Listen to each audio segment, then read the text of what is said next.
Bonsoir et bienvenue à tous. Les titres de ce journal. 2021, une année pas très reluisante pour le secteur privé au Bénin à cause des effets de la pandémie de Covid-19. 2022 s'annonce par contre prometteuse, nous dira Roland Ribou, président du Conseil des investisseurs privés du Bénin. Le développement d'une ville passe forcément par la modernisation au Bénin. Comment faire pour préserver l'histoire que racontent nos contrées dans le processus de leur modernisation? La réponse à suivre. Et puis consommer les légumineuses, c'est gage d'une alimentation saine et constitue une source d'énergie. Elles apportent à l'organisme des vitamines B, des minéraux comme le magnésium, le fer, le calcium et le sélénium.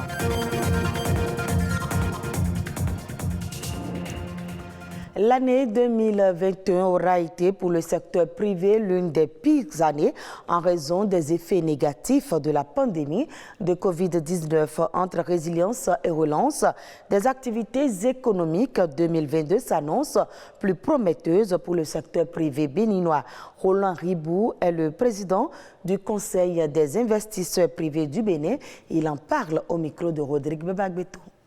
Le fait que la Chine a cessé de livrer ce qu'elle livrait d'habitude, que d'autres pays aussi ont eu ce même problème, que le coût du fret a augmenté dans des proportions inimaginables, multiplié par 4, multiplié par 5, que le coût des matières premières a commencé à augmenter.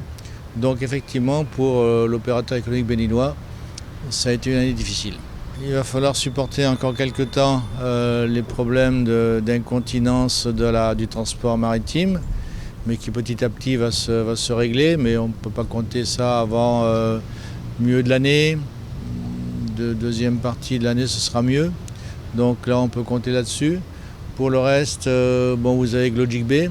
Moi, je suis très attentif à ça. J'espère que de nombreuses entreprises vont venir. Ils seront bien accueillis et pourront vraiment confirmer leur intention d'investir ici. Et pour les autres, les petites entreprises, les moyennes, l'État a fait un bel effort en exonérant de tout droit de douane les équipements importés. Donc ça me paraît très important. Donc je pense que nous allons panser nos plaies et que petit à petit la croissance va revenir, d'autant que le chef de l'État est sur cette idée de créer des champions nationaux. Donc ça veut dire que lui-même va pousser à la roue pour que nous puissions aller de l'avant dans cette direction. Et je crois qu'il va rencontrer des opérateurs privés du Bénin qui voudront le soutenir. Ce que je compte faire, c'est voir avec les plus hautes autorités comment mobiliser l'administration. On en a beaucoup besoin. Il faut que l'administration intègre non seulement le PAG, mais l'esprit du PAG. Comprenne que nous sommes dans une phase nouvelle de ce pays et que c'est sur eux que l'on compte pour que tout ce que le secteur privé espère faire puisse être réalisé. Voix Cotonou, Parakou ou encore Porto Novo, à l'image des grandes villes du monde, est sans doute le désir de nombreux Béninois qui d'ailleurs n'hésitent pas à comparer les villes du Bénin, notamment la capitale économique, aux grandes métropoles. Mais selon les spécialistes, c'est une comparaison qui n'a pas sa raison d'être si l'on se réfère à l'origine de ces villes. Est-il bon de moderniser nos villes? Omola Dessani pour plus de détails. Nombreux sont les Béninois qui rêvent sans doute de voir Cotonou à l'image des grandes métropoles comme Londres en Angleterre ou Venise en Italie. Une comparaison entre Cotonou et ces villes du monde laisse croire que Cotonou est bien loin de réunir les critères qui font d'une ville une cité attrayante. Ces villes, pour la plupart, ont suivi plusieurs transformations, d'autres ont été totalement détruites et reconstruites selon la vision des responsables en charge de sa gestion.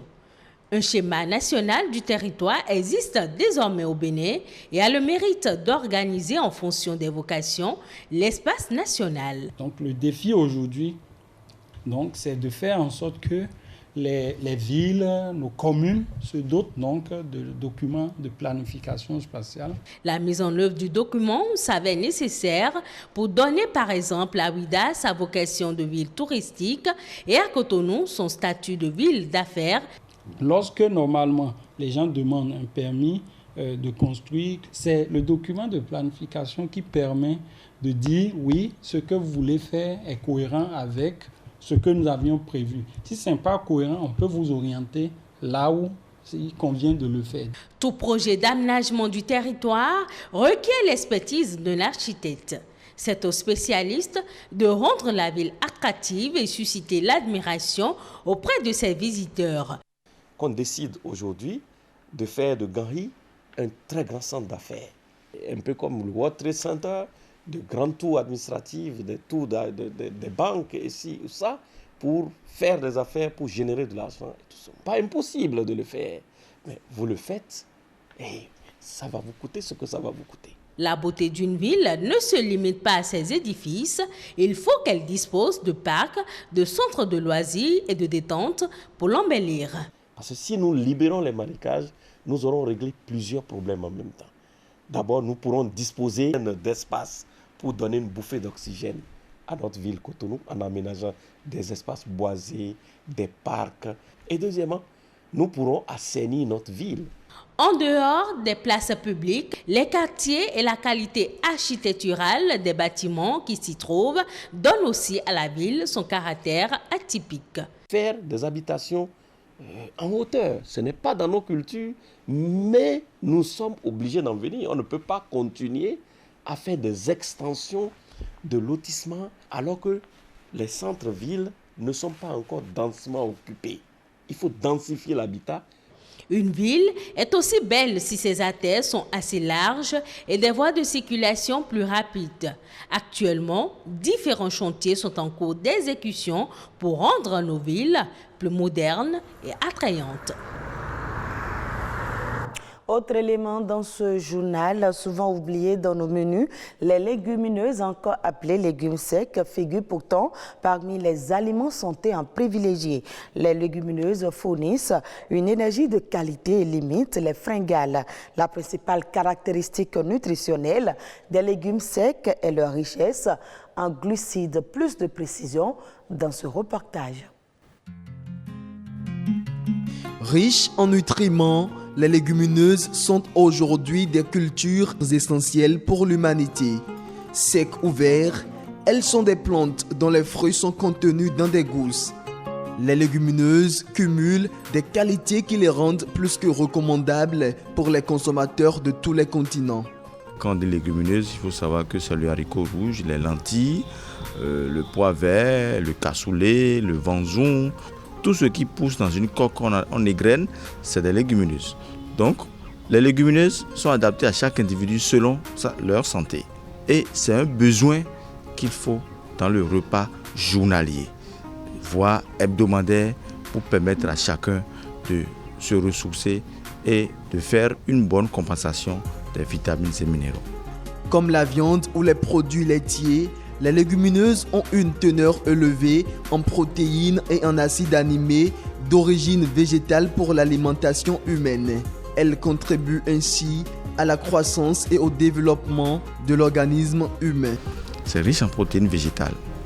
Et parce que nous avons des protéines animales et des protéines végétales. Les protéines végétales, on en a besoin pour le maintien du corps. Les légumineuses contiennent naturellement de la vitamine B. La vitamine B, c'est la vitamine de la mémoire. Donc c'est pourquoi souvent les enfants, on leur conseille de faire la farine et de bouillir pour qu'ils prennent à certains âges. Et dans cette farine, vous verrez qu'il y aura le haricot rouge, le mil, le sorgho, tout cet ensemble des légumineuses avec les céréales à grains entiers se regroupent pour donner une tonicité à l'enfant, une bonne croissance. De même, celui qui est anémié, celui qui est dénutri, il doit prendre les légumineuses pour retrouver une bonne nutrition, une pleine forme. Bien qu'elles soient utiles pour l'homme, les légumineuses jouent aujourd'hui un rôle très important dans la protection de l'environnement. Les légumineuses permettent de lutter contre l'appauvrissement du sol La culture des légumineuses nécessite moins d'eau. Les légumineuses, dans leur culture également, on utilise peu d'engrais chimiques parce que les légumineuses arrivent quand même à fixer leur propre engrais azoté. Et comme ça, elles permettent également de lutter contre les gaz à effet de serre. Beaucoup utilisent les légumineuses pour l'alternance des semences, pour l'alternance des cultures, toujours pour enrichir le sol. Sensibiliser alors l'opinion publique et les décideurs sur la nécessité de sauvegarder les légumineuses est le seul défi qui s'impose à toute l'humanité pour une alimentation saine et une planète en bonne santé.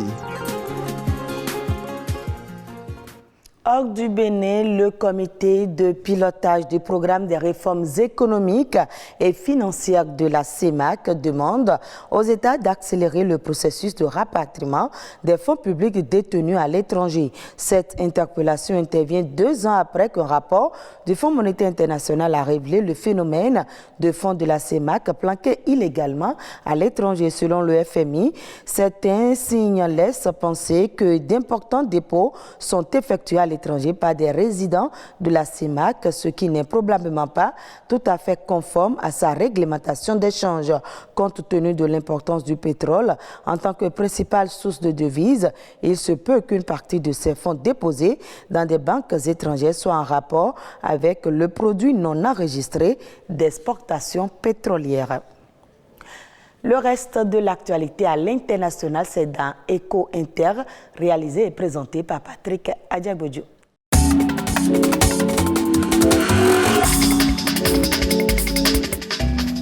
Les frites seraient-elles en train de devenir une denrée rare ou de luxe au Japon? Une chose est certaine, le pays du soleil levant fait actuellement face à d'importantes perturbations des circuits d'approvisionnement en pommes de terre qui réduisent de facto considérablement les stocks de frites. En conséquence, les géants américains du fast-food ont suspendu depuis janvier 2022 et pour une durée d'1 mois la vente de la quasi-totalité des portions de frites dans le monde entier, surtout au Japon. Depuis plusieurs mois, l'ensemble du secteur est touché et en octobre 2021, plusieurs entreprises japonaises avaient connu une pareille mésaventure, une situation qui demeure par contre une aubaine pour les enseignes qui privilégient les pommes de terre locales.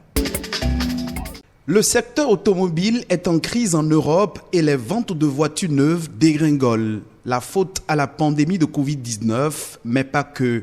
Après une année 2021 marquée par les fermetures d'usines et les restrictions sanitaires, le marché des voitures neuves a rapidement fait face à des goulots d'étranglement sur les marchés mondiaux.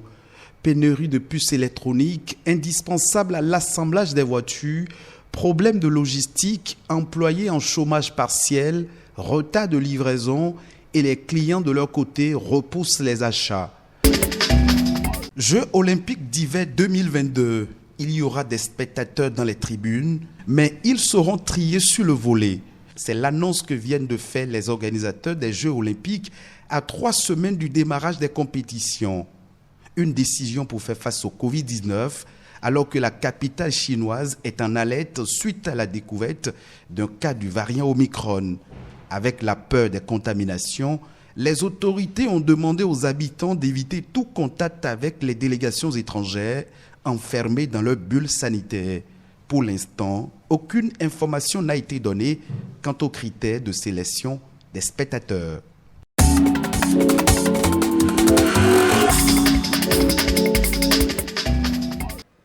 Et ce sera tout pour ce journal que vous pouvez suivre à nouveau sur le www.ortb.bj. Merci de nous avoir suivis et très bonne suite des programmes de BB24.